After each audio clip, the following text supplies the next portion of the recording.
भारत बनेगा एक और बड़ी महाशक्ति। केवल यूएस के सहयोगी देश के तौर पर नहीं होगी पहचान। मेरा मानना है कि यह एक ऐसा रिश्ता है जिसमें कुछ महत्वाकांक्षा होनी चाहिए। अमेरिका से आई रूस के लिए सबसे बुरी खबर। क्या एक छोटे से देश के सामने घुटने टेक देगी पुतिन की सेना? दोस्तों, अमेरिकी राष्ट्रपति भवन के बड़े अधिकारी कर्ट कैम्पबेल ने बृहस्पतिवार को कहा कि भारत अमेरिका का एक सहयोगी नहीं बल्कि एक और महाशक्ति बनकर उभरेगा। उन्होंने कहा कि पिछले 20 वर्षों में भारत और अमेरिका के द्विपक्षीय संबंध जितनी तेजी से मजबूत एवं गहरे हुए हैं, वैसा किसी भी अन्य द्विपक्षीय संबंध के साथ नहीं हुआ। एस्पेन सिक्योरिटी फोरम की यहां आयोजित एक बैठक में भारत के संदर्भ में किए गए सवाल के जवाब में व्हाइट हाउस के एशिया मामलों के समन्वयक कैम्पबेल ने कहा कि उनका मानना है कि 21वीं सदी में भारत के साथ द्विपक्षीय संबंध अमेरिका के लिए सबसे महत्वपूर्ण है।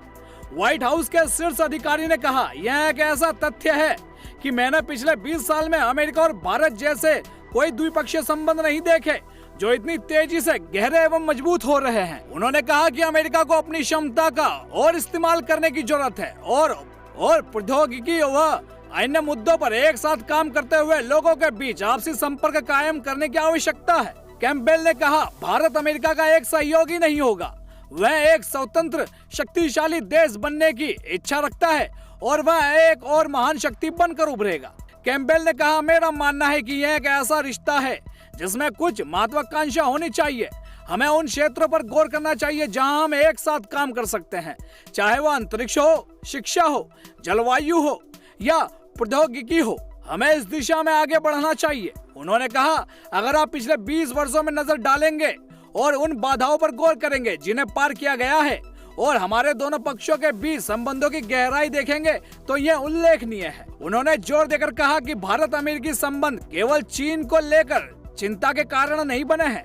कैम्पबेल ने कहा, यह हमारे समाजों के बीच महत्वपूर्ण तालमेल पर आधारित है। वहीं दोस्तों, दूसरी खबर रूस और यूक्रेन वॉर की है। यूक्रेन से 10 महीने से चल रही जंग में रूस कहीं न कहीं पिछड़ता दिख रहा है। जिन 4 राज्य खेरसोन, लुहांस्क, दोनेत्स्क और जापोरिजिया को राष्ट्रपति पुतिन ने रूस से मिला लिया था, वह राज्य भी हाथ से खिसक रहे हैं। खेरसोन और लुहांस्क में यूक्रेन की सेना दोबारा कब्जा कर चुकी है। जापोरिजिया और दोनेत्स्क पर धावा है। इस बीच अमेरिका से रूस के लिए सबसे बुरी खबर आई है। अमेरिका की ओर से दावा किया गया है कि यह सर्दी पुतिन के सैनिकों पर भारी पड़ने वाली है, क्योंकि रूसी सेना के पास अब हथियार और गोला बारूद कम होने के साथ मनोबल भी कम हो गया है। अमेरिका के अनुसार रूसी सैनिक सर्दियों में युद्ध में आने वाले अपेक्षित गतिविधि को तैयार के लिए खाइयां खोद रहे हैं और ऐसे में यह निष्कर्ष निकालना आसान होगा कि यूक्रेन में लड़ाई तब तक धीमी रहेगी जब तक कि वसंत में बर्फ पिघल ना जाए। लेकिन यूक्रेनी युद्ध क्षेत्र के सबूत एक अलग हालात की ओर इशारा करते हैं। जॉर्जिया और यूक्रेन में 2008 और 2014 के युद्ध पर फील्ड रिसर्च करने वाले एक कैरियर अमेरिकी विशेष बल अधिकारी ने बताया कि इस युद्ध में प्रदर्शित किया गया है कि केवल एक पक्ष यूक्रेनियन प्रभावी युद्धाभ्यास को अंजाम दे सकते हैं। मेरा मानना है कि यूक्रेनियन सर्दियों में बाद में बड़े पैमाने पर जवाबी कार्यवाही करने का प्रयास करेंगे जब बर्फ अभी भी जमी हुई होगी। शीतकाल का युद्ध पर प्रभाव ऐतिहासिक रूप से लड़ाई की गति सर्दियों में धीमी हो जाती है। अत्यधिक ठंड में हथियार और अन्य उपकरण जम सकते हैं और मोटे दस्ताने पहनकर हथियार चलाना बहुत कठिन होता है।